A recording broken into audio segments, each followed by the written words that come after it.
11 tahun yang lalu, Nadine berusia 13 tahun, sementara Dev berusia 16 tahun. Seperti setiap akhir pekan lainnya, gadis yang mulai beranjak remaja itu akan pergi ke pulau pribadi kakek Guntur bersama kedua saudaranya yang lain. Sore itu dia berjalan-jalan di pinggir pantai sembari menunggu Dev. Biasanya, ketika pemuda pujaan hatinya itu selesai latihan, keduanya akan bertemu di titik pertemuan rahasia yang hanya diketahui mereka, tepatnya di belakang pulau. Naasnya, Dev datang terlambat dari biasanya hari itu. Nadine yang tengah menunggunya tiba-tiba diculik oleh seseorang. Dia diangkut ke salah satu kapal di laut yang luas. Di sel tempat dia ditahan ada beberapa anak lain di sana. Satu persatu anak dari ruang tahanannya dibawa pergi ke suatu tempat, tetapi tidak pernah kembali setelahnya hingga tiba gilirannya.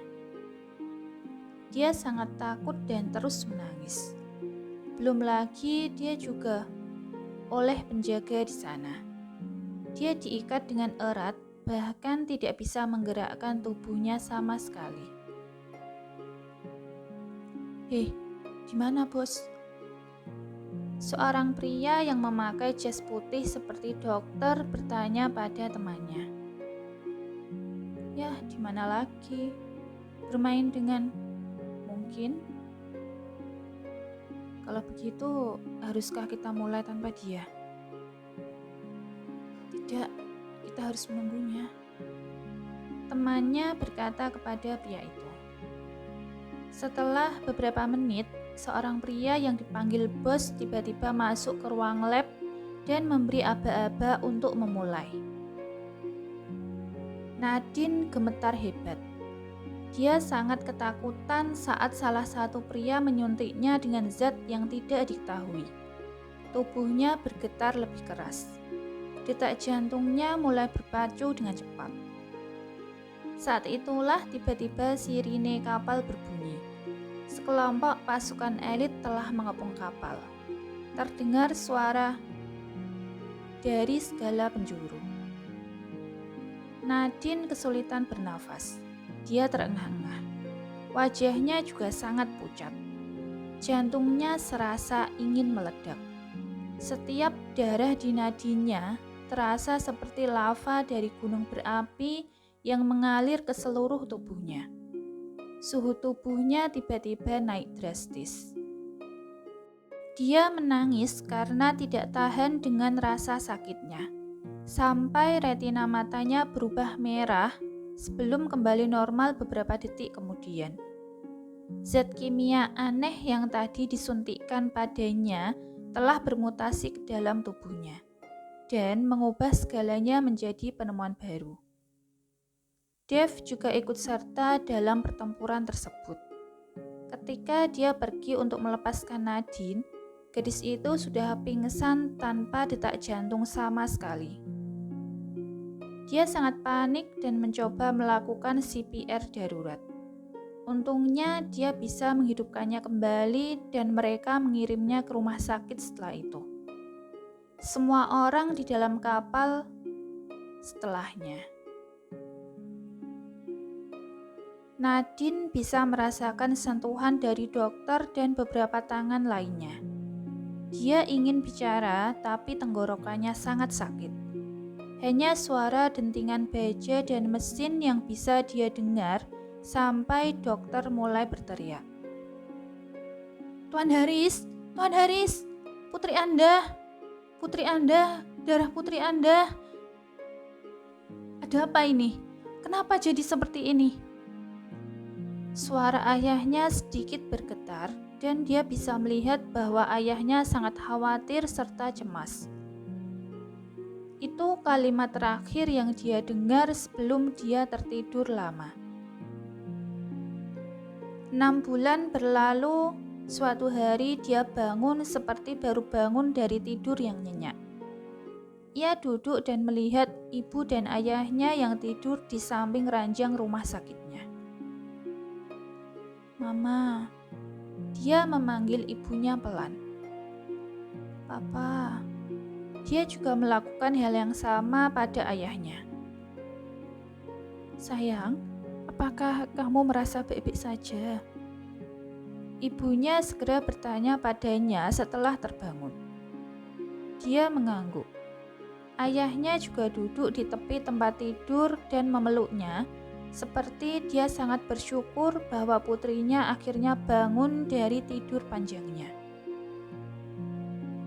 Papa, mereka... Dia mulai terisak ketika mengingat apa yang telah dilakukan oleh para ilmuwan gadungan padanya. Perlahan Nadine mulai menceritakan tentang bagaimana dirinya dan anak-anak lain menjadi bahan eksperimen.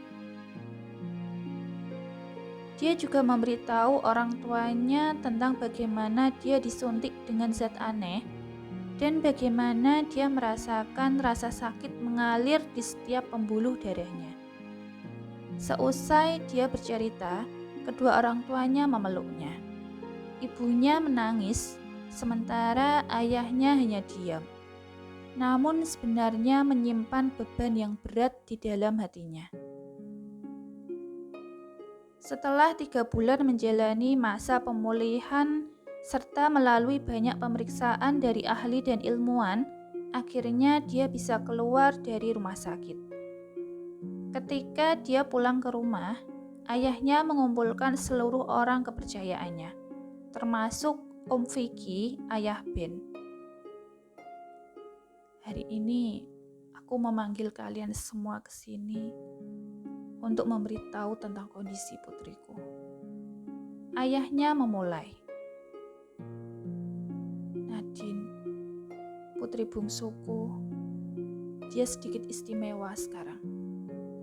Darahnya adalah sesuatu yang akan dikagumi oleh banyak orang jahat.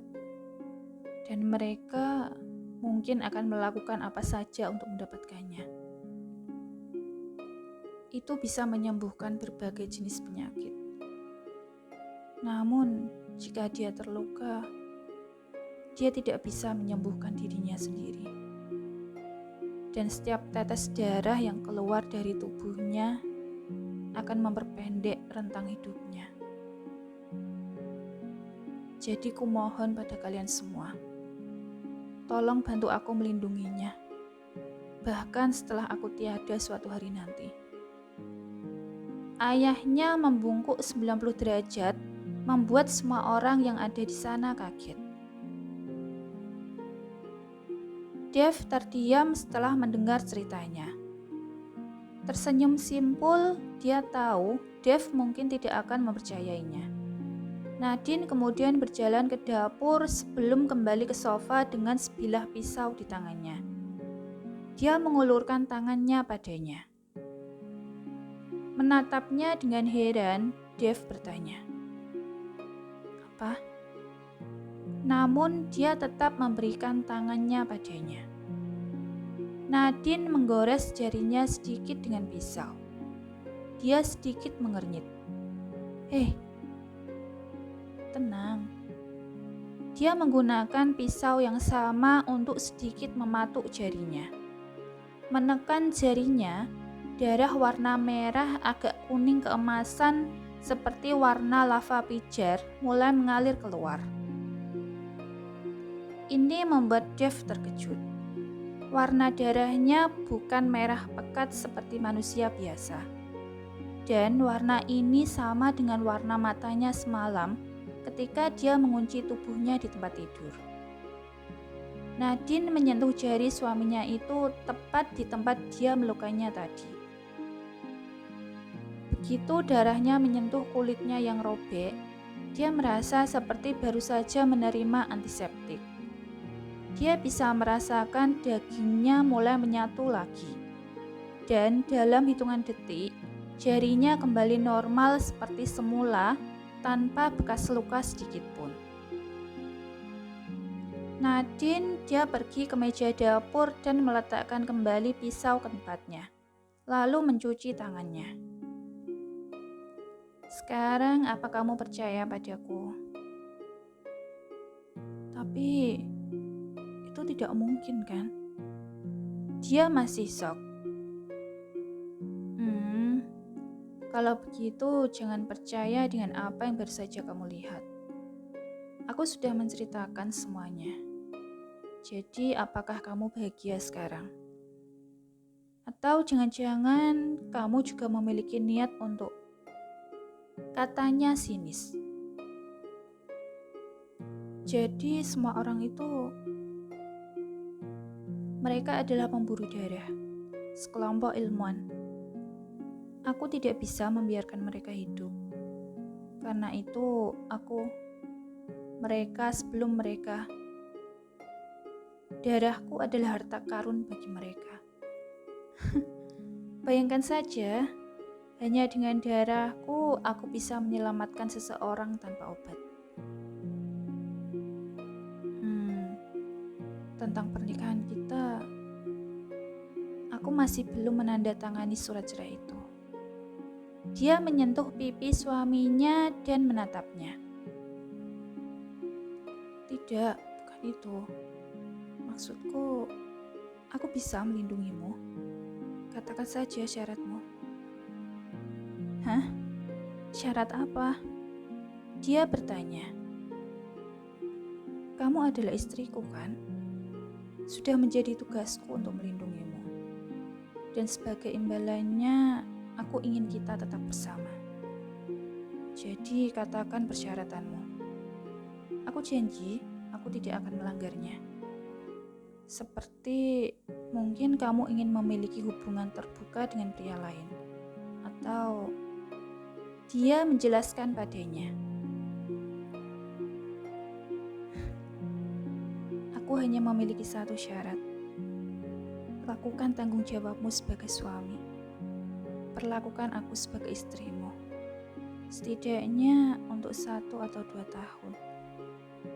Setelah itu, jika kamu masih ingin berpisah denganku, aku akan memberikan kebebasanmu. Dia masih menatap matanya. Dev sedikit mengerutkan keningnya. Maksudmu sebagai suami sungguhan? Nadine mengangguk. Tapi kamu tidak mencintaiku, dan aku juga tidak. Tidak apa-apa, kita bisa belajar kan? Dev, aku sudah mencintaimu selama bertahun-tahun. Kapan kamu akan menyadarinya? Harus berapa tahun lagi yang kubutuhkan untuk membuatmu jatuh cinta padaku? Tentu kata-kata ini hanya diucapkan Nadine di dalam hatinya. Pria itu mengangguk setuju. Nadine tersenyum puas dan berdiri. Tepat saat itu, tiba-tiba dia teringat akan sesuatu hal yang sangat penting. Aku lupa memberitahumu satu hal. Apa itu? Aku tidak bisa memberimu anak. Hah? Ya, efek dari mutasi ini membuatku mandul. Dan setiap tetes darah yang keluar dari tubuhku akan memperpendek usiaku. Sedih sekali kan menjadi diriku? Dia tersenyum seperti sedang bercanda. Dev terdiam. Detak jantungnya mulai berpacu lagi. Informasi terakhir yang dia katakan padanya membuatnya merasa bersalah. Jika saja hari itu dia datang tepat waktu atau lebih awal, semua ini tidak akan terjadi. Nadine tidak harus menderita seperti ini. Apakah ini alasan mengapa dia menolakku waktu itu? Dia terluka karena keterlambatanku. Pertanyaan-pertanyaan ini memburu Dev.